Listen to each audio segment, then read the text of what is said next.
The story of Maxwell Reed. Have you ever walked into a place and felt invisible?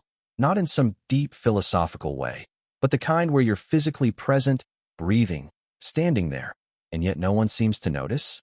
That's exactly how Maxwell Reed felt that morning. He was 68 years old, the founder and CEO of the illustrious Reed Signature Hotels, one of the most luxurious hotel chains in North America. Successful, respected, wealthy, but none of that mattered today. Not here. Not now. The hotel lobby he stood in wasn't just any hotel. It was the crown jewel of his empire. The kind of place where a single night could cost more than what many people earn in a month. He had built it from scratch, poured his soul into every chandelier, every floor tile, every inch of the marble counters. And yet, as Maxwell stood quietly in the center of the lobby dressed in an old jacket, faded jeans, and a baseball cap pulled low, he was just another shadow, invisible. He wasn't here for leisure. Recently, he'd received multiple complaints about poor service, discrimination, and cold treatment from the staff at this very hotel. He could have sent someone to investigate or handled it from behind a desk. But Maxwell believed some things had to be confronted in person. As he walked slowly to the front desk, he took in the grandeur around him: marble columns, golden chandeliers, and walls that whispered elegance. But something felt different. Cold, detached, soulless. Behind the counter sat a young woman, Savannah Pierce. Sharp-featured, petite, eyes glued to her phone. Her blonde hair tied in a neat bun. She didn't look up, didn't acknowledge the man standing inches from her, waiting patiently. Maxwell waited, cleared his throat. Still nothing. Eventually, he tapped the counter gently. She flinched, finally lifting her gaze. Her eyes ran up from his shoes to his jacket to his dark, weathered face. No recognition. No welcome. Just a single word, flat and indifferent. Yes? Maxwell remained calm. I have a reservation. The name is Maxwell Reed.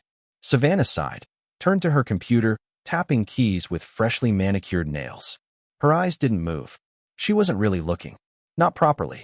After a few seconds, she said, I don't see your name in the system. Maxwell stayed composed. Can you check again, please?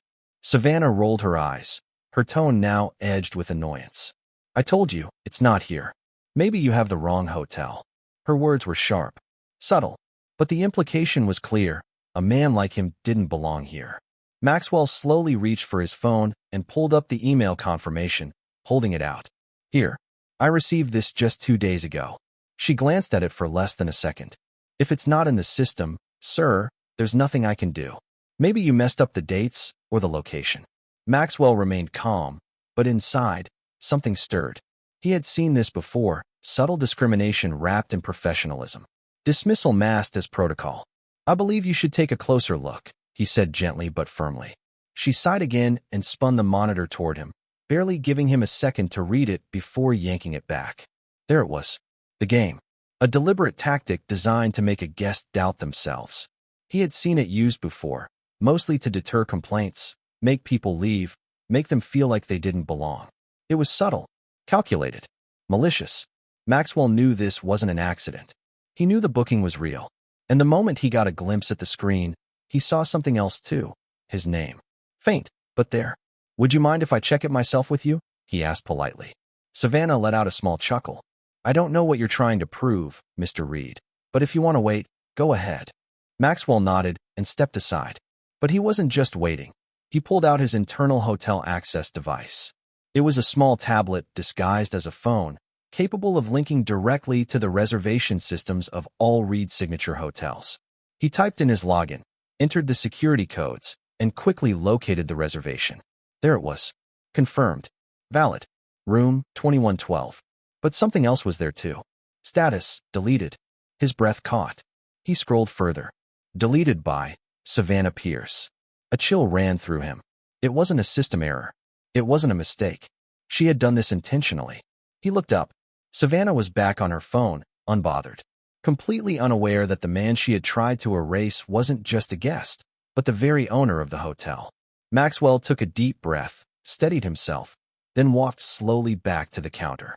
Miss Pierce, he said calmly, before I leave, may I ask why you deleted my reservation? Her face froze. The color drained from her cheeks. She stared at him, unsure whether he was joking or serious. I didn't. What do you mean? She stammered. Maxwell held out the tablet. Deleted manually. By you. The record doesn't lie. Her hands trembled. The poised, indifferent mask shattered. It must be a glitch, she whispered. Don't lie. Maxwell replied sharply. You deliberately removed my reservation. I want to know why. She looked around, hoping someone would save her, but no one moved. No one dared. I didn't know who you were, she finally said. Maxwell didn't flinch. So because I didn't look like I belonged, you assumed I didn't? Her lips parted, but no words came. Tears welled in her eyes, not out of regret, but fear. Maxwell stepped back. You're done here. He turned to leave, but paused. Your mistake wasn't just deleting my name. It was assuming that people like me don't belong. That attitude ends today. The moment Maxwell returned to his office, he initiated an internal audit. The reports were staggering. Months of similar complaints, all linked to Savannah. Elderly guests. Black guests. Guests who didn't look rich enough. All ignored. All dismissed. No action taken. And the name that appeared again and again on the oversight reports? Brett Langston, general manager. A man who preferred silence over confrontation. Who hid behind policy and swept complaints under the rug. The next morning, Maxwell stood in front of Brett's office. Without waiting for an invitation, he walked in. Maxwell, I wasn't expecting you, Brett stammered. I know, Maxwell said coldly. That's the point. He dropped a thick folder on Brett's desk. Those are discrimination complaints filed against your staff. All ignored. All unresolved. Brett swallowed hard. Well, I was going to look into it. You had time. You did nothing. Savannah. She just needs training. No, Brett, Maxwell cut in. She needs to go. And so do you. Brett paled. I built this empire with one rule. We respect every guest, no matter who they are, what they wear, or how they look. You failed that standard. You're dismissed. Effective immediately. Later that day, Maxwell returned to the lobby. Guests and staff turned to look at him, whispers swirling. He walked calmly to the front desk, where Savannah stood, pale and shaken. Brett stood beside her, trembling. Savannah Pierce, Brett announced. You are hereby terminated from your position. Effective immediately. A stunned silence filled the lobby. Then murmurs. Then gasps. Savannah's mouth dropped open. You can't fire me here. Not like this. I just did, Brett said. Savannah turned to Maxwell. You ruined me. Maxwell met her gaze with unflinching calm. No, you ruined yourself. Security escorted her out. Her cries echoed down the lobby, but no one stopped them. Maxwell turned to the guests. I want to sincerely apologize to each and every one of you who may have ever been treated unfairly at this hotel. This stops now. We will be undergoing a full audit. The hotel will close for internal review. Every guest currently here will be transferred and fully compensated. And we will not reopen until we are sure this will never happen again. A round of applause followed. Staff and guests alike nodded in agreement. Maxwell made one final declaration before walking away. Reed Signature Hotels will never tolerate discrimination of any kind. From this day forward, we don't just offer luxury. We offer dignity.